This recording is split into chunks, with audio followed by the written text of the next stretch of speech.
Hello दोस्तों, the gate of mystical realm part 4 आ गया है। चलो शुरू करते हैं। टियान, वैन और जेक फाइट सीन के बाद हम जोंगशू को देखते हैं जो वू फैमिली के हेड के साथ बैठी थी। वो उनसे पूछती है कि क्या उसकी शादी की डेट फिक्स हो गई है। हेड कहता है शादी काफी जरूरी चीज है, पर जोंगशू ने अपने फादर को खो दिया है, इसलिए मुझे लगा कि शादी को कुछ टाइम के लिए पोस्टपोन कर देना चाहिए। फिर वो हेड कहता है वैसे तो अभी शादी की डेट डिसाइड नहीं हुई है, पर जोंगशू जब तक चाहे तब तक यहाँ रह सकती है, और अगर जोंगशू को किसी चीज़ से दिक्कत हो तो वो मुझे बता सकती है। पर जोंगशू कहती है कि उसे कोई दिक्कत नहीं है। वो कहती है कि उसे हेड का और ज़्यादा टाइम वेस्ट नहीं करना, इसलिए वो वहाँ से चली जाती है। तभी हेड के पास उसका बेटा वोइंग आता है और अपने फादर से पूछता है, क्या आप सच में उस लड़की से मेरी शादी कराने वाले हैं? जिस पर हेड कहता है उस लड़की के पास उसके फादर का ट्रेजर है और हमारी फैमिली को उस ट्रेजर की ज़रूरत है। फिर हेड कहता है जैसे ही हमें वो ट्रेजर मिल जाएगा हम उस लड़की का भी इंतजाम कर देंगे, इसलिए तुम्हें चिंता करने की ज़रूरत नहीं है। वैसे भी अभी सिर्फ शादी फिक्स हुई है, शादी हुई नहीं है। सीन वापस से शिफ्ट होता है और हम जेक को देखते हैं जो सुनसान गलियों से घर जा रहा था। तभी उसके सामने जिन फैमिली का 5th एल्डर आ जाता है। 5th एल्डर जेक से कहता है तुम्हें आए सिर्फ कुछ ही महीने हुए हैं, पर तुमने सभी गैंग्स पर पूरी तरह से कंट्रोल कर लिया है और अब सभी गैंग्स तुमसे डरने भी लगी हैं। पर जेक आगे जाने लगता है और उनसे कहता है कि उसे नहीं पता वो किस बारे में बात कर रहे हैं। तभी 5th एल्डर कहते हैं तुमने अपने से बड़े मास्टर को देखा और उन्हें सही से ग्रीड भी नहीं किया, क्या उन्होंने तुम्हें यही सिखाया है? ये सुनकर जेक 5th एल्डर से कहता है शायद आपने मुझे कोई और समझ लिया है। तभी 5th एल्डर जेक के काफी पास आते हैं और उससे कहते हैं मुझे पता है इस मास्क के पीछे जेक है और वो घर जा रहा है। ये सुनकर जेक समझ जाता है कि वो 5th एल्डर से कुछ नहीं छुपा सकता।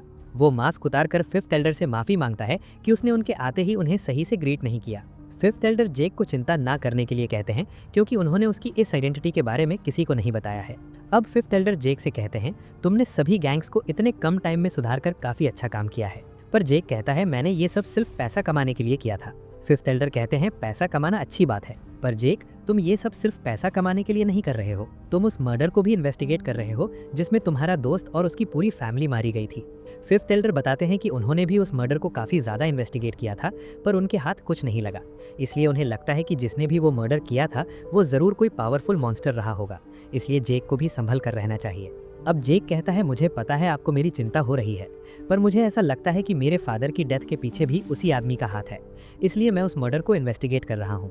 आपको चिंता करने की जरूरत नहीं है क्योंकि मैं पूरी सावधानी के साथ हर कदम उठा रहा हूँ।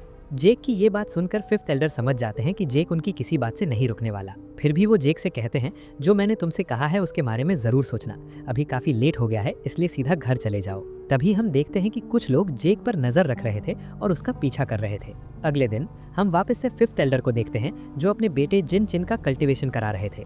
जिन चिन काफी ज्यादा दर्द में था क्योंकि वो बॉडी कल्टीवेशन से ब्रेक थ्रू करने की कोशिश कर रहा था। जिन चिन के इतने दर्द में होने के बाद भी 5th एल्डर उसे दर्द सहते रहने के लिए कहते हैं, क्योंकि अगर अब जिन चिन फेल हुआ तो उसे काफी बड़ा बैकस्लैश होगा जो उसके लिए अच्छा नहीं होगा।